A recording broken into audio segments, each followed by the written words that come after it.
This meeting is being recorded. देखना आज का जो टॉपिक है बच्चे हमारा वो क्या है।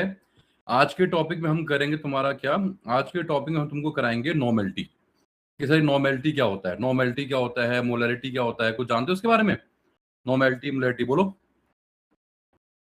ठीक है तुम बताओ मोलरिटी क्या होता है और शुरू करते हैं। तो मेरा बताता हूँ, मेरा जो टॉपिक बच्चे आज का है, अगर मुझे टाइट्रेशन करनी है तो बड़े ध्यान सुनना। टाइट्रेशन करने के लिए, अगर तुम्हें टाइट्रेशन करनी है तो टाइट्रेशन करने के लिए हमें होता क्या है, या तो तुमको मोलरिटी आनी चाहिए या नॉर्मेलिटी। मोलरिटी से बच्चे मोल्स आते हैं, मोलरिटी से तुम्हारे मोल्स आते हैं, नॉर्मेलिटी से तुम्हारे ग्राम इक्विवेलेंट्स आते हैं। मोल्स मतलब n और ग्राम इक्विवेलेंट का मतलब होता है NEQ। अच्छा ठीक है, ये जो तरीका है बेटा ये बहुत अच्छा है। अगर तुमको नॉर्मेलिटी आती है तो नॉर्मेलिटी के केस में जैसे हम देखो टाइट्रेशन मतलब क्या है, टाइट्रेशन को जानते हो? What is the meaning titration? तुम बोलो भैया कुछ मतलब तुम्हें बताओ, तेजी तुम्हें बताओ, निमिषा आपको, कि टाइट्रेशन में होता क्या है, what exactly is titration, titration exactly है क्या? बोलो निमिषा। निमिषा मालूम तुम्हें? सिमरत आपको, बच्चे सिमरत, सिमरत बेटा आपको मालूम हो? सिमरत जी नहीं सर। ठीक है, देखना बच्चे, ये देखो बेटा तुमने क्या किया, तुम्हारे पास एक ये टाइट्रेटिंग फ्लास्क थी, एक तुम्हारे पास बच्चे क्या थी, ब्यूरेट थी। ठीक है, टाइट्रेशन एक मिनट बच्चे, एक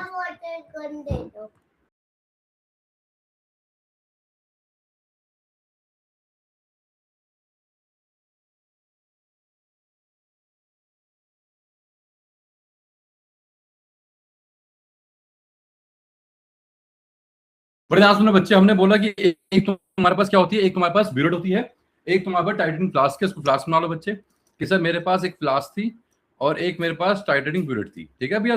हाँ जी तने। अब पॉइंट क्या तने बेटा, जब तुम टाइट्रेशन करते हो, जैसे आपने सीखा मोहर सॉल्ट था या कोई भी दुनिया भर की सॉल्ट थे बच्चे, तो उसकी तुमको एक सैंपल का वॉल्यूम पता होता है, उसकी तुम्हें स्ट्रेंथ नहीं पता होती कि उसकी मोलरिटी क्या है, नॉर्मेलिटी क्या, तुम्हें नहीं पता। समझ रहे हो? जैसे मैंने बोला कि तुमने यहाँ पे कोई सोल्यूशन लिया, सॉल्ट सोल्यूशन लिया, उसका कितना वॉल्यूम लिया वो तुमको मालूम है, 20 ml लिया मालूम है। सॉल्ट की जो तुम्हारी स्ट्रेंथ है सर, उसकी जो मोलरिटी है या उसकी जो नॉर्मेलिटी है, वो क्वेश्चन मार्क है, तुमको नहीं पता होती। क्लियर? फिर आप क्या करते हो बच्चे, ये आपकी ब्यूरेट है बेटा, ये आपने ब्यूरेट अपनी लगा रखी है, ये ब्यूरेट को आपने टाइट कर दिया, ये ब्यूरेट आपने लगा रखी है। इस ब्यूरेट में दुनिया भर की वो ml की रीडिंग होती है, तुम्हें पता होगा बच्चे। तो जब हम टाइट्रेशन करते हैं तो यहां से बेटा क्या, जब तुम इसका नॉब खोलते हो, ऊपर से नॉब जब खोलोगे साइड में लगा होता है, तो उसे ड्रॉप गिरते रहते हैं। बोलो हाँ है ना? अब मैंने जो बोला कि यहाँ पे जो तुम्हारा टाइट्रेटिंग एजेंट है, यहाँ पे जो भी तुमने डाला है बच्चे, इस रेजेंट की तुमको मोलरिटी या फिर नॉर्मेलिटी पता होती है। जैसे आपने बोला कि सर मैंने ऑक्सैलिक एसिड लिया, मैंने KMnO4 लिया, या तुमने ऑक्सैलिक एसिड लिया, वो सब तुम लेते हो एक नॉन स्ट्रेंथ के, उन सब की तुमको स्ट्रेंथ पता होती है कि कितने मोलर का है, कितने नॉर्मल का है। वो तने क्लियर हुआ? उन सब की तुमको स्ट्रेंथ पता होती है कि उसकी क्या मोलरिटी है, क्या नॉर्मेलिटी है। अब जब टाइट्रेशन करोगे तो होता क्या है, टाइट्रेशन करते हो नीचे वाली फ्लास्क को, इस जो तुम्हारी ये तुम्हारी फ्लास्क है उसको हिलाते रहते हो कि रिएक्शन होती रही बेटा। अब मान ले बच्चे ये भी कलरलेस था और मान लो ये भी कलरलेस है, कलरलेस में मिला कलरलेस, तो क्या बनेगा, कलरलेस। सर हमें कैसे पता कि हमें नॉब कब रोकनी है, हमें कैसे पता कि टाइट्रेशन हो गया है, हमें कैसे पता कि एंड पॉइंट आ गया है? बोलो हाँ ना तेजी, तेजी बोलो हाँ ना, तेजी बच्चे। हाँ जी है ना? तो आप क्या करते हो बच्चे, इसके साथ फिर एक इंडिकेटर भी डालते हो, प्लस इंडिकेटर। आप एक इंडिकेटर भी यूज करते हो भैया। उस इंडिकेटर का रोल क्या है बेटा, कि जैसे ही आपका एंड पॉइंट आएगा, जैसी रिएक्शन खत्म होगी, जैसी नीचे वाला सारा खत्म होगा, वो कलर चेंज कर देगा बेटा। तो उस टाइम पे तुम क्या करोगे, फिर ऊपर की इसकी जो नॉब है बेटा, वो नॉब को बंद कर दोगे बेटा। मान लो आपने फिल किया था 100 ml तक, सर मैंने फिल किया था 100 ml तक, करता करता सर वो आगे कहां पे 60 ml तक भी आ। इसका मतलब क्या है, ये जो 40 ml था, ये वॉल्यूम आपका यूजअप हो गया। तो जो ऊपर डाला आपने ब्यूरेट में बेटा, उस ब्यूरेट में आपको उसकी स्ट्रेंथ भी पता होती है और आपको उसकी वॉल्यूम भी पता होती है। तो मोलरिटी, नॉर्मेलिटी या वॉल्यूम आपको ऊपर की पता है, नीचे वाली क्या पता है, सिर्फ वॉल्यूम। निकालना क्या है, मोलरिटी। एंड पॉइंट का मतलब क्या होता है बच्चे, एंड पॉइंट का मतलब होता है कि अब दोनों खत्म हो गए हैं, दोनों खत्म हो गए भाई। जितना नीचे था, जितना ये सॉल्ट था बेटा, जितने सॉल्ट के मोल्स थे, प्रोपोर्शनेटली, मैं क्या बोल रहा हूं, प्रोपोर्शनेटली, बराबर नहीं बोल रहा हूं, नीचे जितने मोल्स थे बच्चे प्रोपोर्शनली आपने ऊपर वाले मोल्स डाल दिए हैं। एंड पॉइंट पे ना नीचे वाला बचा ना ऊपर वाला बचा। नीचे ऊपर का मतलब क्या है, अगर नीचे तुम्हारा एसिड था तो आप ऊपर से बेस डाल रहे हो, अगर नीचे कोई आपका ऑक्सीडाइजिंग एजेंट था तो आप ऊपर से कोई रिड्यूसिंग एजेंट डाल रहे हो। तो सर एंड पॉइंट पे ये दोनों खल्लास, ओए आर ए खल्लास, एसिड और बेस खल्लास। तो तुमको दो तरह की टाइट्रेशन सीखनी है बच्चे, या तो एसिड बेस टाइट्रेशन या फिर रिडॉक्स टाइट्रेशन।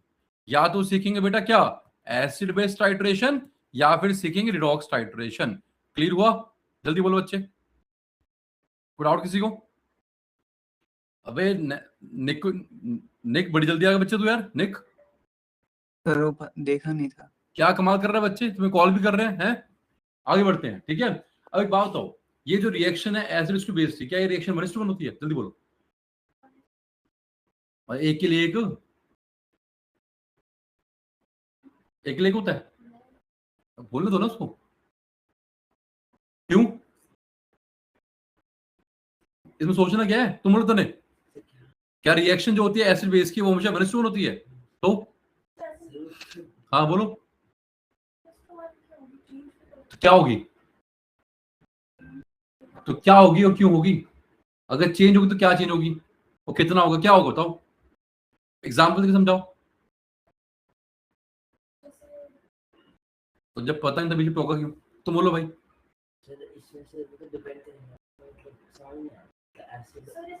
ना मैं एसिड बेस की बात कर रहा हूँ, N2 कहां से आ गया?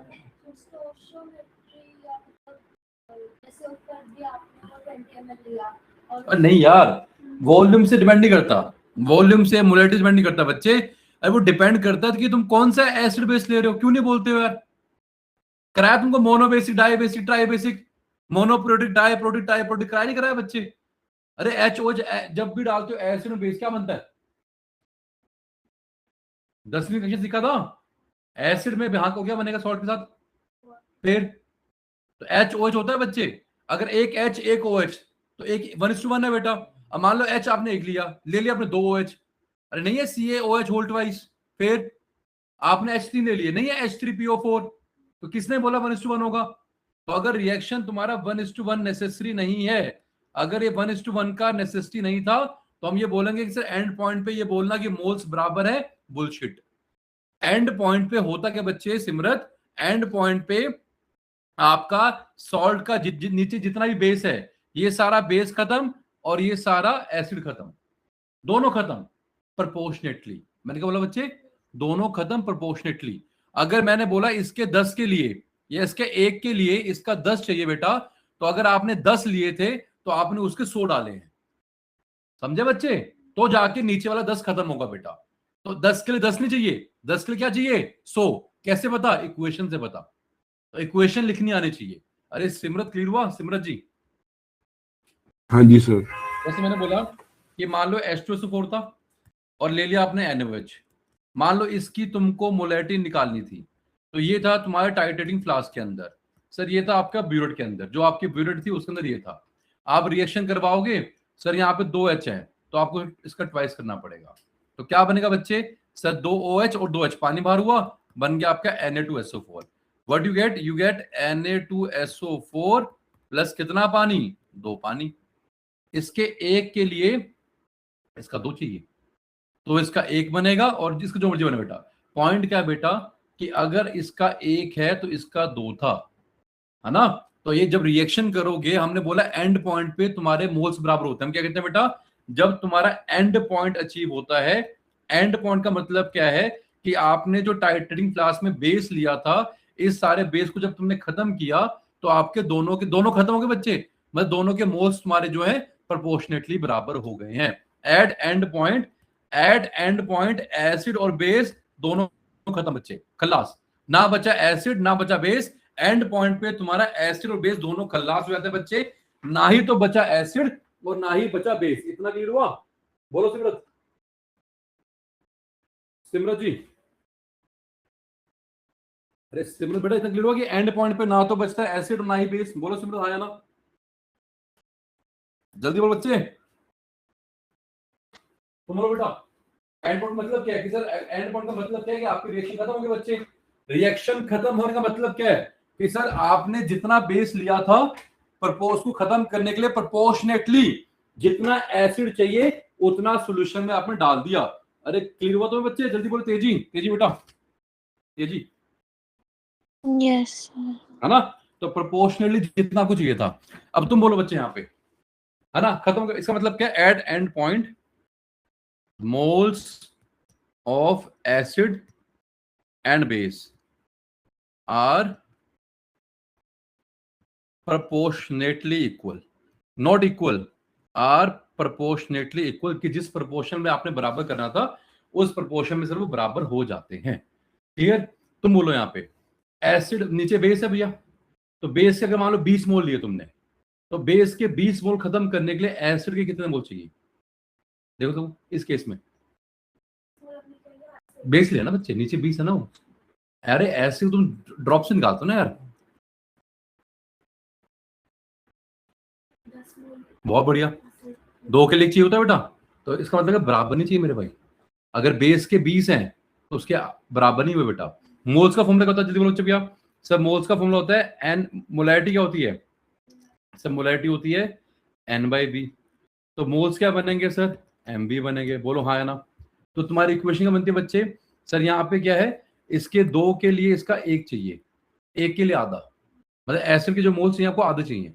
तो जब एंड पॉइंट आएगा बच्चे, तो जो मोल्स ऑफ एसिड थे वो मोल्स ऑफ बेस के बराबर नहीं होंगे। मैंने बोला हमेशा बराबर होंगे भैया प्रोपोर्शनेटली। तो बराबर कैसे हो बच्चे? अरे जितने भी बीकर में आपने बेस के मोल्स लिए थे भैया, एसिड के आपको उसके आधे मोल चाहिए, जो अभी आपने बोला बेटा, है ना? मोल्स ऑफ एसिड क्या है सर? वो M1V1 मान लो बेटा, उसकी मोलैरिटी M1 थी। अरे याद नहीं, तुम दे रखे थे सर, इसका मोलैरिटी M1 मुझे मालूम था सर, ये V1 आपने निकाल लिया। बोलो हाँ है ना?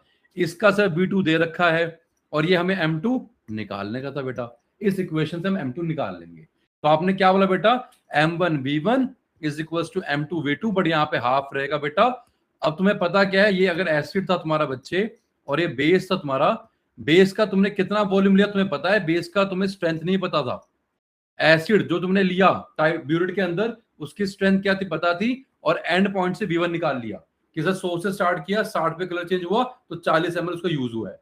तो इस तरीके से बेटा तुम क्या करते हो? टाइट्रेशन करके जो आपका नीचे टाइटेनिक क्लास में था, जो भी सॉल्ट था, बेस था, कोई OA आ रहा था, उसका आप मोलैरिटी या नॉर्मेलिटी या स्ट्रेंथ निकाल लेते हो बेटा।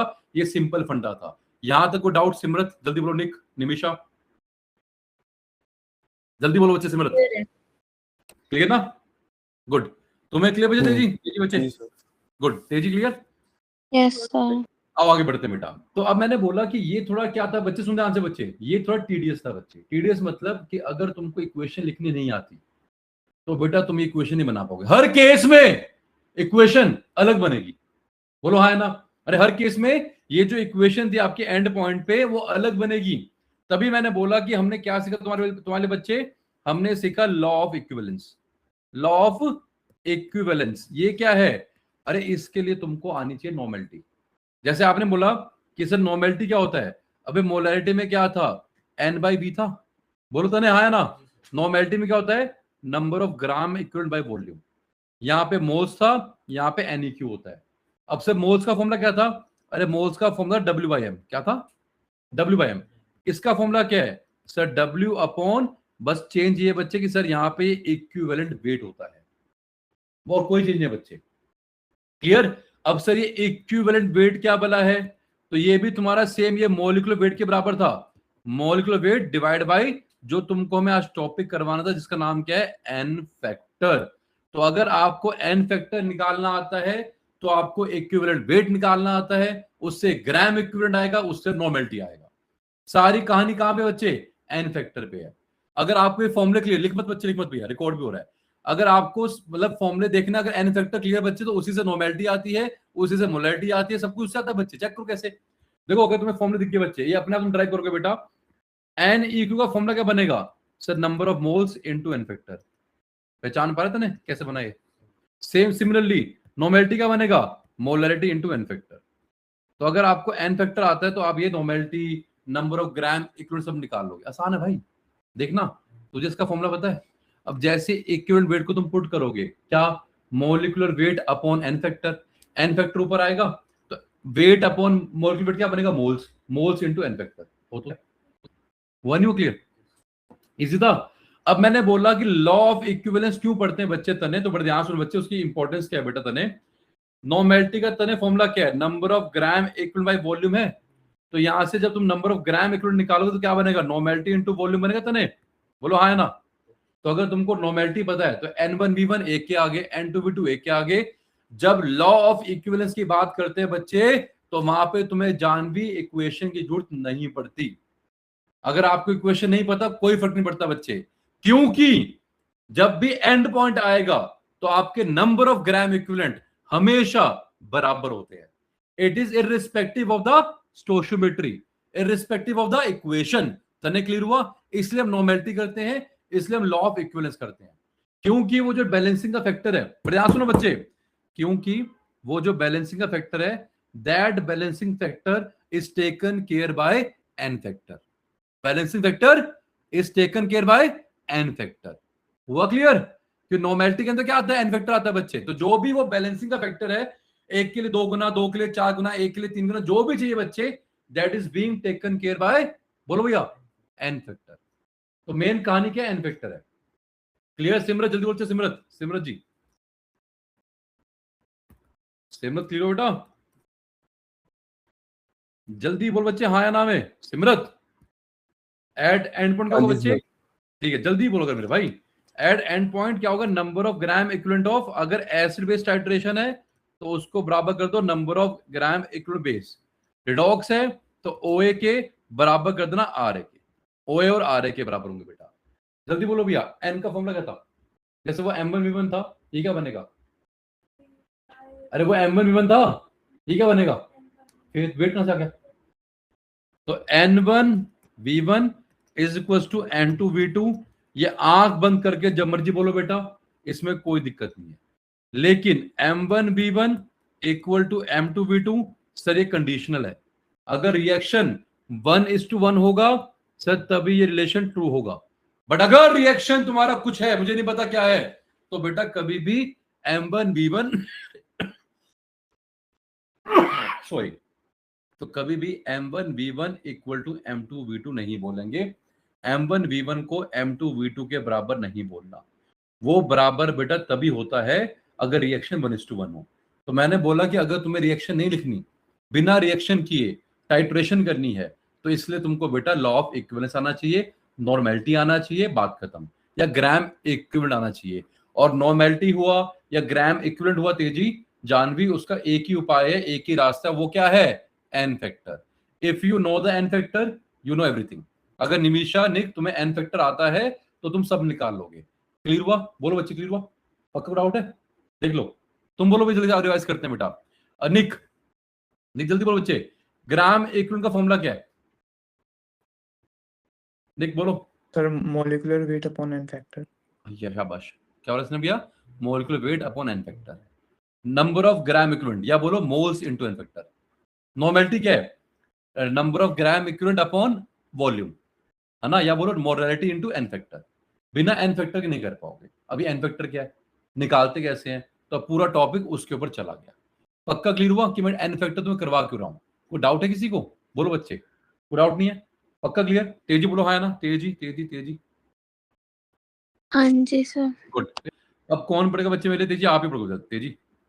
अब तेजी आप पढ़ोगे बेटा, ये पूरा टॉपिक तो तुम्हारा एन फैक्टर के ऊपर है। तुम्हें समझाऊंगा बच्चे मैं ये कि सर इक्विवेलेंट मास कैसे निकालते हैं। अभी एन फैक्टर तो है, व्हाट इज इक्विवेलेंट? तुम बोलो बेटा, इक्विवेलेंट मास क्या था?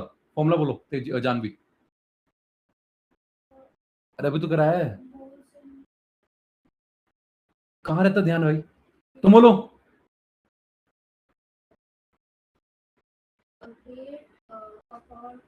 तुम बोलो भाई। अरे मोल इक्विवेलेंट वेट है तो मोलिकुलर वेट नहीं होगा यार। वेट कहां से आ गया यार? Molecular weight upon N factor, अभी तो कराया है। अरे चेंज वहीं तो आया था बच्चे, अभी तो करवा के हटा हूं यार, नहीं कर रहा है मैंने अभी यार। कि जो नॉर्मेलिटी है वो क्या है? N E Q by volume है। अब ये एन ई क्यू क्या है? वहां डब्ल्यू बाई एम था, है ना? तो यहाँ पे कैसे W है बट यहाँ पे इक्विवेलेंट वेट है। क्या कर रहे हो भाई? और ये तुमसे पूछा कि ये क्या है? सर वेट अपॉन, कहां खो रखे हो यार? ये क्या है sir? Just like molecular weight था but divide by N factor. बताओ क्या मुश्किल है बच्चे? तुमसे मैंने ये पूछा कि ये क्या है, यहां पे वेट कहां से आ गया? अरे वेट और मोलेक्युलर वेट में अवनी फर्क होता नहीं होता? फिर बोलो, क्या एक ही 10वां कराऊंगा यार मैं? बस ध्यान कहां है तुम्हारा भी? तुम हीरो, जल्दी बोलो। नोमैटिक का फॉर्मूला क्या है? शाबाश। एन इक्यू का फॉर्मूला क्या है? एन के लिंक करो मोल्स से। मोल्स क्या था? डब्ल्यू बाई मोल्स था। तो एन इक्यू क्या बना? W by equivalent weight. बहुत बढ़िया। अब इक्विवेलेंट क्या है सर? वो जस्ट लाइक मोलेक्युलर वेट था। फर्क क्या बोलो? Molecular weight upon m vector, बस। तो अगर मोलैरिटी आती है तो नॉर्मेलिटी भी आती है, तो जो उसके फॉर्मूले से उसी से निकाल रहे हैं बेटा हम, और कुछ नहीं कर रहे भाई। वहां पे मोल्स था, यहाँ पे एन इक्यू था, बस इतना ही फर्क है। क्लियर? M1V1 मोल्स होते हैं, N1V1 number of gram equals होते हैं। सर आप नॉर्मेलिटी क्यों करवा रहे हो बच्चे? तो तुम भैया बहुत बहुत कॉम्प्लेक्स चीज से निकल जाओगे। वो कॉम्प्लेक्स चीज हमारी क्या थी बेटा? सर वो कॉम्प्लेक्स चीज मेरी क्या थी? अरे दैट कॉम्प्लेक्स थिंग वाज कि सर इक्वेशन मुझे बैलेंस करनी आनी चाहिए। कौन सा एसिड है, कौन सा बेस है, फिर रिएक्शन क्या बनी, 1:2 है, 2:6 है, क्या है क्या नहीं है, तो उसके बिना नहीं कर पाओगे बेटा। उस चीज से छुटकारा पाने के लिए तुमको नॉर्मेलिटी करवाया और तुमको करवाया ग्राम इक्विवेलेंट बेटा। और सिंपल मैंने बता दिया कि N1V1 equal to N2V2 always है। Clear Janvi? N1V1 equal to N2V2 always है, and it is irrespective what? Irrespective of balancing. तुम्हें बैलेंसिंग नहीं आती, कोई बाधा नहीं है। क्लियर हुआ तेजा सिंह? तेजा, हाँ जी सर। यही तुम्हें कराऊंगा बच्चे में इक्विवेलेंट मास।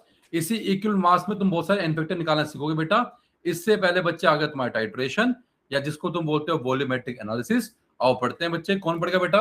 तेजी, धीरे धीरे बेटा आप ही पढ़ोगे। तेजी पढ़ो बच्चे, धीरे धीरे। Titration using two indicators or double titration in case of sodium carbonate. It shows two endpoints detected by different indicators while Yes. titrating against an acid. ठीक है, अब देखो टाइट्रेटिंग अगेंस्ट एन एसिड मतलब क्या है कि सर इस एसिड को रखा होगा आपने ब्यूरेट के अंदर और इसको रखा आपने टाइट्रेटिंग फ्लास्क के अंदर। दोनों में रिएक्शन होगी बेटा। पर भैया प्रॉब्लम क्या है, जब पहले रिएक्शन होती है बेटा तो ये सॉल्ट बन गया और ये बन गया तुम्हारा बेटा। लेकिन ये जो तुम्हारा सॉल्ट बना, तुम्हें पता सर ये तो न्यूट्रल है NaCl, तो ये जो सॉल्ट बना तुम्हें पता तो है बच्चे, सर ये सॉल्ट तो मेरा अभी भी है। क्या है बच्चे कि सर ये सॉल्ट तो दोबारा एसिड रिएक्ट करेगा बेटा। बोलो हाँ या ना? जो NaHCO3 बनता है बच्चे, तुम्हारा सॉल्ट जो बना ये स्टिल अभी रिएक्ट करेगा बेटा। तो जब NaHCO3 में तुम HCl डालोगे तो फर्दर रिएक्शन होगी बेटा। फर्दर से रिएक्शन है तो फर्दर ये बनेंगे तुम्हारे बेटा। तो एक बार इंडिकेटर यहाँ रंग बदलेगा और एक बार इंडिकेटर यहाँ रंग बदलेगा। आगे पढ़ो तेजी बच्चे। Reaction 1 represents first endpoint while using phenolphthalein as an indicator, that is mole of HCl used is equals to mole of sodium carbonate after देखो first endpoint रिएक्शन while 1 क्या कह रहा है बच्चे? Reaction 1 represent first end point while using, अब देखो ये रहा तुम्हारा इंडिकेटर फिनोल्फथलीन, है ना। अगला क्या? दैट इज जो आपने HCl के मिलीमोल यूज किए equal to millimole of Na2CO3 after first end point, है ना, जब तुमने इसको यूज किया। अब आगे बढ़ो बच्चे, क्या करें after first end point? After first endpoint, color of phenolphthalein is changed due to H plus ions furnished by HCO3 minus in methyl orange is used as an indicator from the starting of titration. Reaction 1 and 2 both takes place at endpoint, that is mole of HCl is equals to 2 mole of देखो Na2CO3. बोल क्या रहा है बच्चे वो कि अगर आपने फिनोप्थिल यूज किया तो फिनोप्थिल रंग बदलता है पहली टाइट्रेशन के अंदर ही, जब तुम्हारी पहली रिएक्शन होती है। लेकिन अगर मिथाइल ऑरेंज यूज करते हो बेटा तो जब तुम्हारी दोनों रिएक्शन होती है तब वो रंग चेंज करता है। तो डिपेंडिंग अपॉन तुमने कौन सा इंडिकेटर यूज किया, हर एक इंडिकेटर की रेंज होती है बच्चे, एक पर्टिकुलर पीएच रेंज में ही वो काम करता है। तो उसने बोला कि अगर आपने फिनोप्थिन लिया तो फिनोप्थिन क्या करता है बेटा, जब इतनी सी रिएक्शन तुम्हारी खत्म हुई, जब इतना तुम्हारा बैलेंसिंग हो गया, वहां वो रंग चेंज कर देगा बेटा। तो आपने कितना HCl यूज किया बच्चे? अरे सर एक ही बार तो रिएक्शन करी बेटा आपने, लेकिन अगर आपने रीयूज यूज किया मिथाइल ऑरेंज बच्चे, तो तब तक रंग नहीं बदलता बेटा जब तक तुम्हारी ये वाली रिएक्शन और ये वाली दोनों रिएक्शन खत्म ना हो जाए बच्चे। तो इसका मतलब क्या है? जब उस केस में HCl के मोल कितने होंगे बेटा? सर जितने इसके थे प्लस जितने इसके थे बेटा। अबे ये मोल इसके बराबर है और ये वाले इसी के बराबर है, तभी डबल बोला उसने यार कि moles of HCl will be twice the moles of Na2CO3। कितना आसान है भैया। वो डिपेंड करता है कि सर आप इंडिकेटर कौन सा यूज कर रहे हो। क्लियर? आगे बढ़ो, क्या कह रहा है? फर्स्ट फिनोल एंड देन पढ़ो बच्चे, क्या कह रहा है? First phenol and then phenol methyl मतलब or फिनोप्थिलीन, हाँ, एंड देन मिथाइल ऑरेंज। तो HCl के जो मिलीमोल है बच्चे, that will be millimole of NaHCO3 formed after first end point. कहता अगर आपने गेम खेल दी बच्चे, पहले आपने ये यूज किया, उसके बाद आपने दूसरा यूज किया। अब जब दूसरा करोगे तो काम नहीं करेगा बच्चे। वो दूसरा तुम्हारा काम कब करेगा बेटा? जब अकेला वो यूज किया। नहीं समझे बच्चे? अगर दूसरा लोगे तो दोनों रिएक्शन खत्म होने के बाद एंड पॉइंट आएगा, दोनों रिएक्शन खत्म होने के बाद ही वो कलर चेंज करेगा। पहला लोगे तो फर्स्ट में कर देगा। ठीक है तेजी? तेजी बच्चे, तेजी। हाँ जी सर। एक बार बेटा जल्दी से 2 मिनट तुम एक बार दोबारा पढ़ दो बच्चे यार, एक बार सबके लिए। रिएक्शन 1 से लेके धीरे धीरे पढ़ना सबके लिए। पढ़ो बच्चे तेजी दोबारा से। Reaction 1 represents first endpoint while using phenolphthalein as an indicator. That is, mole of HCl used is equal to mole of Na2CO3. After first endpoint, while phenolphthalein is used as an indicator, after first endpoint, color of phenolphthalein is changed due to H plus ions furnished by HCO3 minus in methyl orange is used as an indicator from the starting of the titration. Reaction 1 and 2 both take place at endpoint, that is, mole of HCl is equal to 2 mole of Na2CO3. First phenolphthalein and then methyl orange. Mole of HCl is equals to mole of H. चलो बहुत बढ़िया, पक्का देख ले क्या point था। आओ आगे बढ़ते हैं। तो ये तुम्हारा पॉइंट था टाइट्रेशन का। अब देखो बच्चे, इधर आओ। एसिड बेस्ड टाइट्रेशन पढ़ना क्या करो बच्चे, कि जितने आपके एसिड के थे उतने बेसिक क्या? अरे भैया मिली इक्विवेलेंट बेटा। क्या बोला इसने? अरे मिली बोलो या ग्राम बोलो एक ही बात है। मिली का मतलब क्या है? नॉर्मेलिटी टू वॉल्यूम, पर वॉल्यूम अपने ml मिली है। अगर वॉल्यूम लीटर में लोगे तो ग्राम बनेगा, और यहां तुम्हें कोई बैलेंसिंग नहीं चाहिए, वो ये बोलना चाह रहा है। In case of back titration, back का मतलब क्या बच्चे? सपोज करो ये हरदीप सर है, मतलब ये आशु सर है। आशु सर को टाइट्रेट करना था, किसको?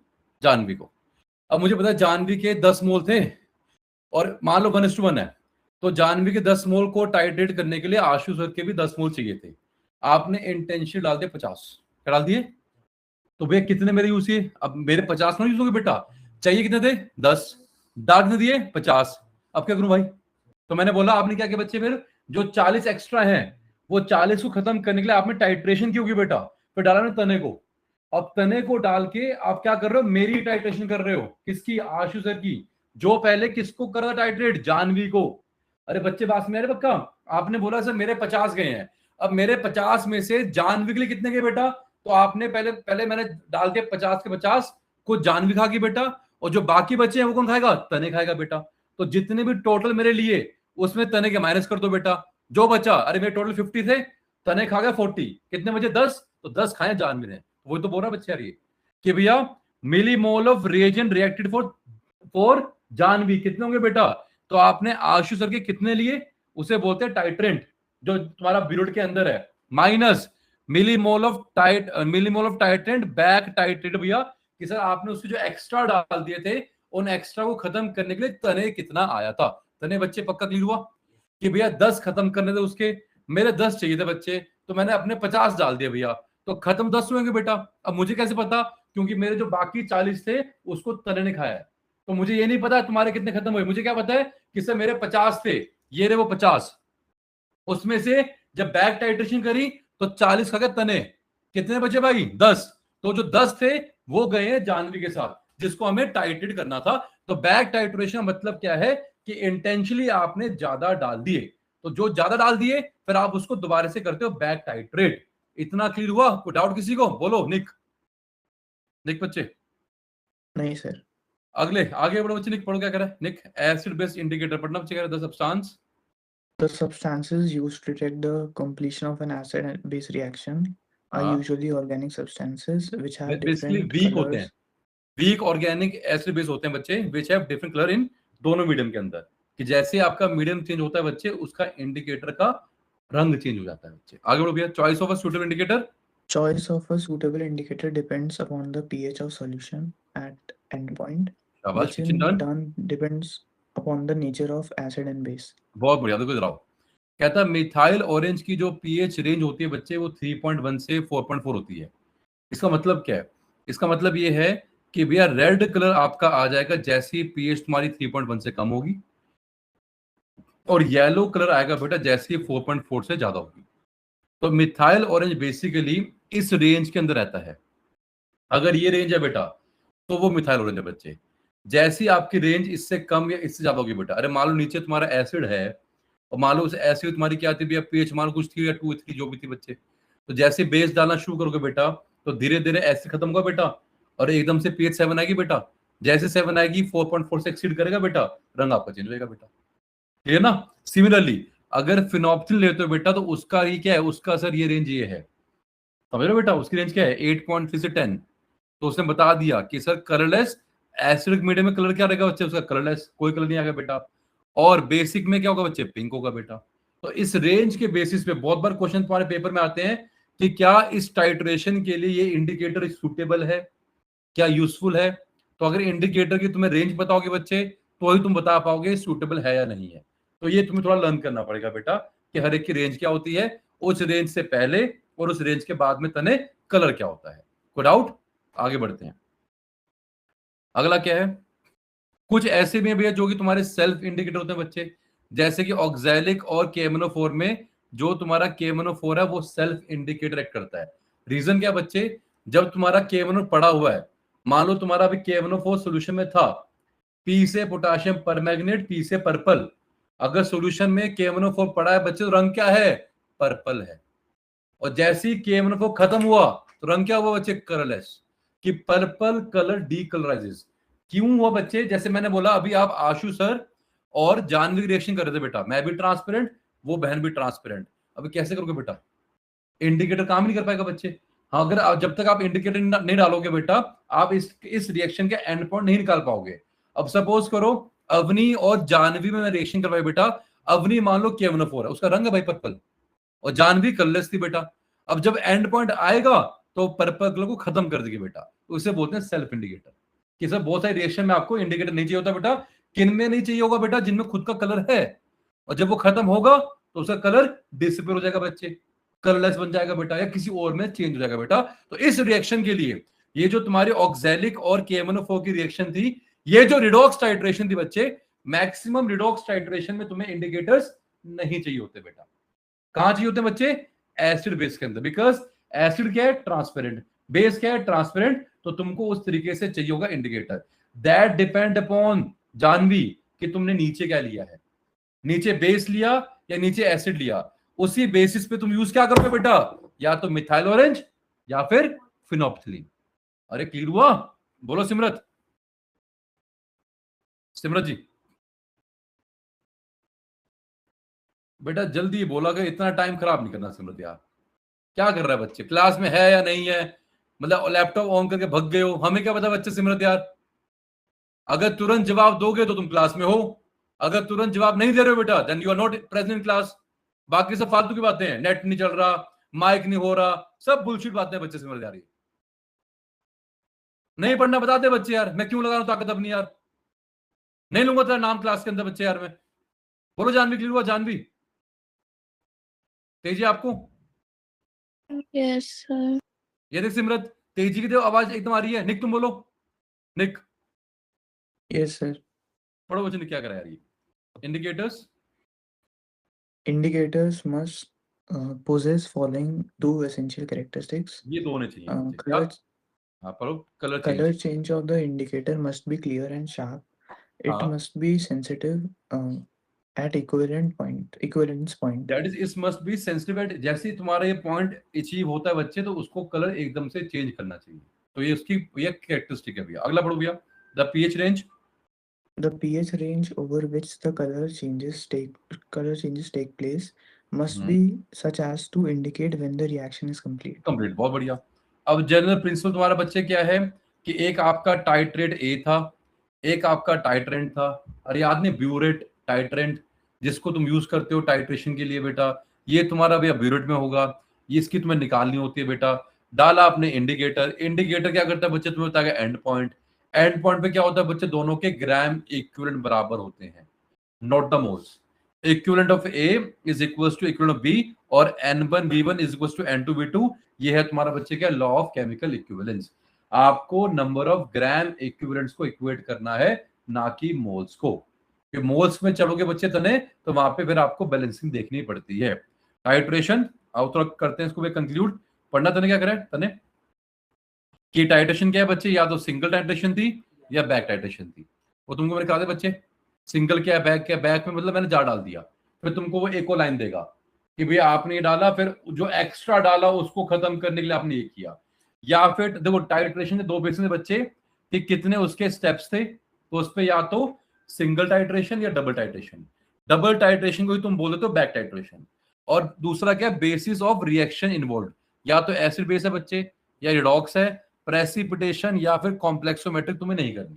तुम्हें कौन सी करनी है, या तो एसिड बेस या फिर रिडॉक्स टाइट्रेशन। क्लियर? कोई डाउट यहां तक निमिषा? क्लियर है। आओ आगे बढ़ते हैं बच्चे। पढ़ो तेजी, तेजी पढ़ना, वॉल्यूमेट्रिक एनालिसिस तेजी पढ़ो।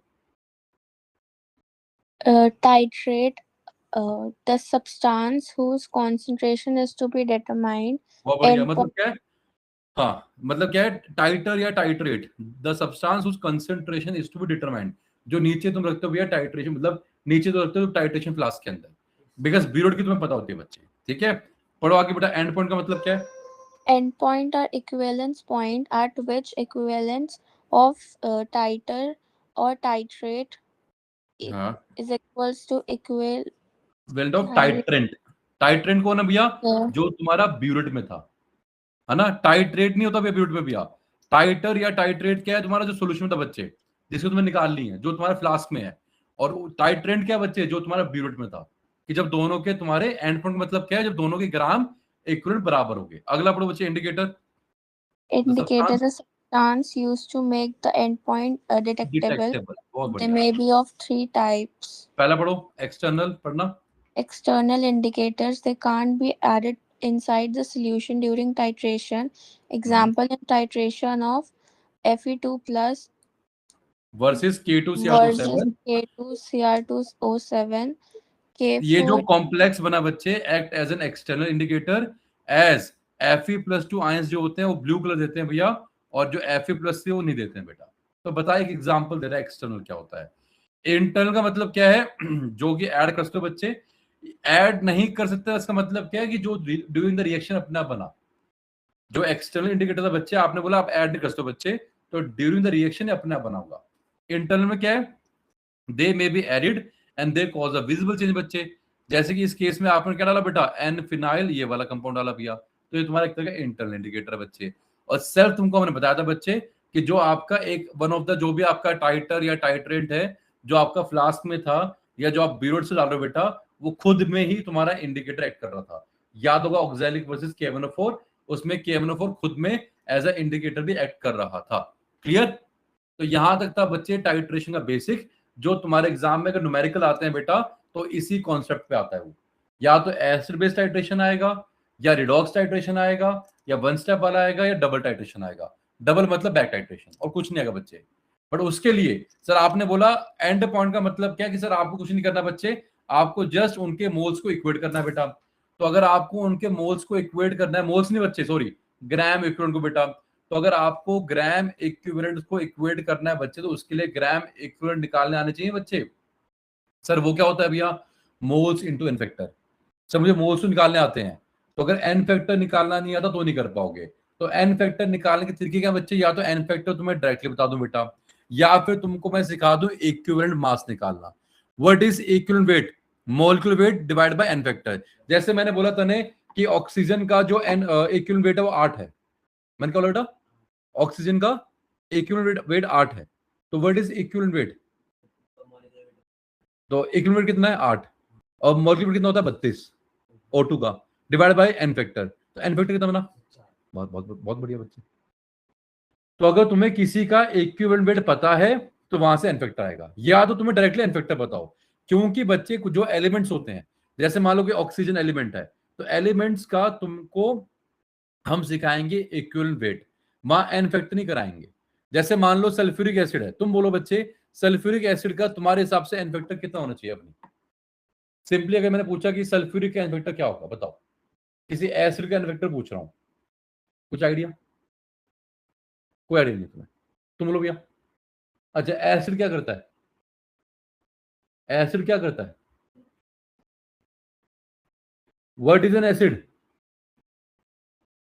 मुझे नहीं आता बच्चे।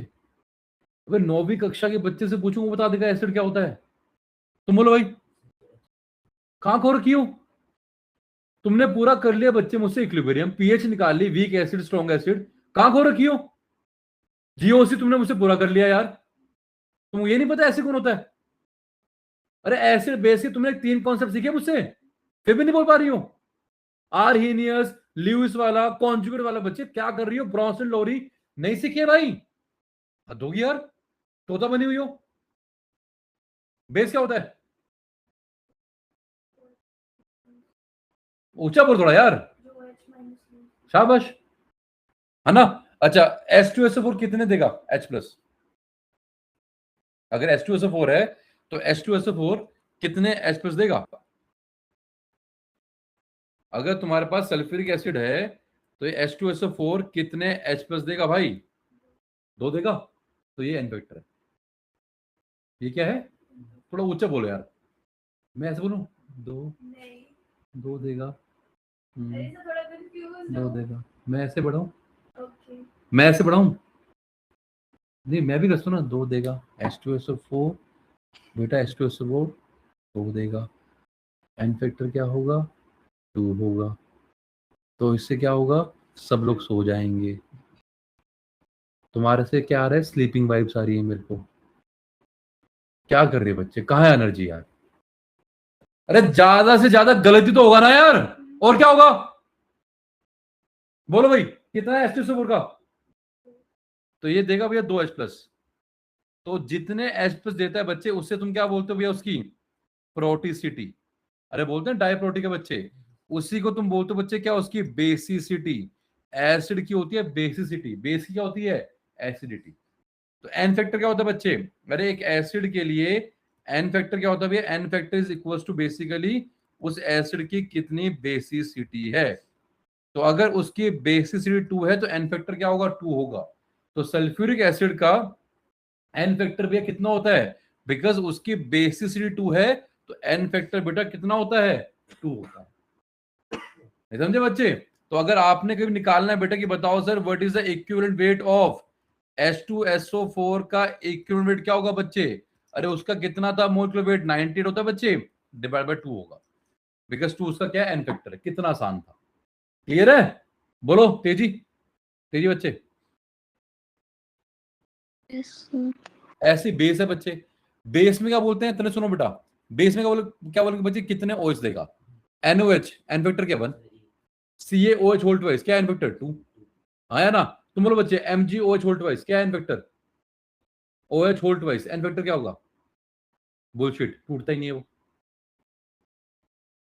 तुम कर चुके हो मुझसे इक्विलिब्रियम, तब तुमको नहीं आता। करा स्पेरिंगली सोल्युबल सॉल्ट, कहां टूटता है भाई ये? मैं बोलूंगा PbOH होल ट्वाइस, जब तुझे टूटती ही नहीं भैया, कौन सा एन फैक्टर? नहीं सर 2 OH है, एन फैक्टर 2। अक्कल तो लगानी नहीं बच्चे हमने, है ना? अरे टूटेगा तभी तो बेस बनेगा ना यार। अरे जो पीपीटी की फॉर्म में है वो कैसे देगा यार? क्लियर? और सुन ध्यान से बच्चे, एक एन फैक्टर का तुमको मैं राम ज्ञान दे रहा हूं बेटा, एक जनरलाइज में कर रहा हूं बच्चे। एन फैक्टर बड़े ध्यान सुनो बच्चे, ये होता क्या है? तुमने थोड़ा बहुत सीखा था मुझसे रिडॉक्स रिएक्शन बच्चे, तो रिडॉक्स ही आता है। Total number of electron, Janvi, total number of electron जो कि तुमने लूज किए या गेन किए, इधर लूज और गेन। जो तुमने बच्चे लूज किए, लॉस किए, जो निकल गए बेटा, या तुमने गेन किए, per unit entity, per unit mole या पर यूनिट एंटिटी, एक मोल ने कितना किया भाई? ये सबसे इंपॉर्टेंट बेहतर है। तने एग्जाम्पल चेक कर बच्चे, मैंने बोला तने एल्यूमिनियम 3+, तो ये क्या बनेगा, एल्यूमिनियम बनेगा बच्चे यार ये। तो यहाँ चेक कर बेटा कितने इलेक्ट्रॉन गेन करके बच्चे, 3 इलेक्ट्रॉन गेन करके बेटा। अरे चार्ज बैलेंस करो बच्चे आप। इसका मतलब क्या है, इसके एक मोल ने कितने लिए, 3 लिए हैं। अगर इसका एक मोल बना तो उसने भी 3 लिए बेटा। तो चाहे इसका एन फैक्टर पूछ लो चाहे इसका एन फैक्टर पूछ लो, दोनों का एन फैक्टर कितना होगा, 3 होगा। भूलना नहीं है भैया 1 मोल के लिए। क्लियर? तेजी तेजी बच्चे, हाँ जी सर। तेजी बताओ Fe2+ का एन फैक्टर क्या होगा बच्चे यहाँ पे, यहाँ पे तेजी Fe2+ का एन फैक्टर क्या होगा बेटा। यहाँ पे जो एन फैक्टर था बच्चे, किसी का पूछ लो मुझसे यार, दोनों का 1 है भाई। तेजी बोलो यहाँ पे एन फैक्टर, सॉरी 3 यहाँ तो भैया है ना। तेजी बोलो यहाँ पे एन फैक्टर कितना होगा इस केस में, तेजी एन फैक्टर क्या बनेगा क्विकली बोलो बच्चे, तेजी 6। तुम बोलो बच्चे, जानवी 6 बोल रहे, अभी तुम बोलो 1, तुम बोलो बेटा, वेरी गुड। 6 क्यों भाई, क्योंकि सर तेजी ने बोला है तो जानवी 6 बोल देगी बेटा। पढ़ना यहाँ पे क्या लिखा बेटा, पढ़ो। लूज पर यूनिट मोल, तुम 6 बोल रही हो बच्चे। ये 6 इलेक्ट्रॉन, ये 6 मोल इलेक्ट्रॉन कितने मोल ने किए, एक ने किए, फिर 6 ने 6 किए हैं, तो एक कितना करेगा, तो एन फैक्टर क्या होगा। तो कसम खा रखी है कि मैं अंधी बन के रहूंगी, अगर अंधा बनना है बता दो भी बच्चे, बोलो है ना कि सर आपने 6 दिखा दिया, सर जो दिख गया सर मैं 6 बोल दूंगी। अगर तो ऐसी रहना बच्चे एब्सेंट माइंडेड, तो बता दो बेटा, J is not a game of absent minded कि जो दिख रहा है मैंने बोल दिया। अभी तुमको करा के हटाऊं बच्चे, क्या आंसर आना था, तो तुमने 6 क्यों बोला बेटा, क्या कर रही है बच्चे यार। सर 6 दिख गया तो 6 बोल दूंगी यार मैं, वेरी बढ़िया वेरी बैड। अभी करवा के हटाऊं तुम्हें भैया कि पर मोल क्या कर रहे हो बे तेजी, तेजी बच्चे, तेजी कहां ध्यान बेटा तुम्हारा, तेजी हुआ क्लियर। Okay sir. अब अगला देखो, अगला बहुत इंपॉर्टेंट बच्चे, ये बताओ भी अगर MnO4 है, MnO4 माइनस था, कन्वर्ट हुआ Mn2+ में। अब इधर भी एक ही मोल है, इधर भी एक ही मोल है बच्चे। If I ask you n factor of MnO4 minus, बोलो बेटा कितना बनेगा, तो सर चेंज निकालना पड़ेगा है ना। इसकी तुम्हें निकालनी आती स्टेट बच्चे, +7 होती थी, बोलो है ना। इसकी क्या थी बच्चे, इधर के +2, तो कितना चेंज आया बच्चे, जल्दी बोलो भैया। सर 5 का चेंज आया भैया, 5 इलेक्ट्रॉन का। तो इसके एक मोल ने कितने किए गेन या लूज, 5, ये गेन करेगा बेटा। इसके एक मोल ने कितने लूज किए, 5, अरे एक गेन का लूज करेगा बेटा। तो यहाँ पे जो एन फैक्टर है बेटा, जो आपका एन फैक्टर बच्चे यहाँ पे, चाहे वो MnO4 माइनस का था या एन फैक्टर जो आपने बोला बेटा, एन फैक्टर चाहे MnO4 माइनस है या Mn2+ है, कितना होगा बेटा, दैट विल बी 6, ओह 5 होगा, दैट विल बी 5। हुआ क्लियर? निक पुट आउट, निक नहीं सर। अब ऐसी तुम्हारा भैया Cr2O7 2-, इसका नाम क्या है, डाइक्रोमेट आयन। सर ये किस में कन्वर्ट होगा बच्चे, Cr3+ में कन्वर्ट होता है बच्चे। और यहाँ पे आएगा क्या, होल्ट वाइज, क्या आएगा, अरे बैलेंस तो करना पड़ेगा ना बच्चे। अब तुमको हमें बताना है एन फैक्टर, सब लोग बताएंगे sir n factor of Cr2O7 dichromate ion का कितना होगा, and then n factor of Cr3+ का कितना होगा। तुम्हें ये निकालना भैया, सबको हम दे रहे हैं भैया 5 मिनट। अरे क्लियर हुआ करना क्या बच्चे, जल्दी बोलो। निक यस निक सर। क्लियर, ठीक है तेजी जल्दी करा बच्चे। ईशानी मेरे बेटा, ओ ईशानी जी, ईशानी बेटा कहाँ रखे थे, ईशानी आवाज आ रही है। तबीयत ठीक नहीं थी, मैं सो रही थी। अच्छा अब उठ गए हो, अब ठीक हो। हाँ जी सर। आपने ज्वाइन कहाँ से किए तो मुझे, मैं 8 बजे के अराउंड कर लिया था। तो अभी तुम्हें कहाँ से कहाँ से तुमने पढ़ना स्टार्ट किया था।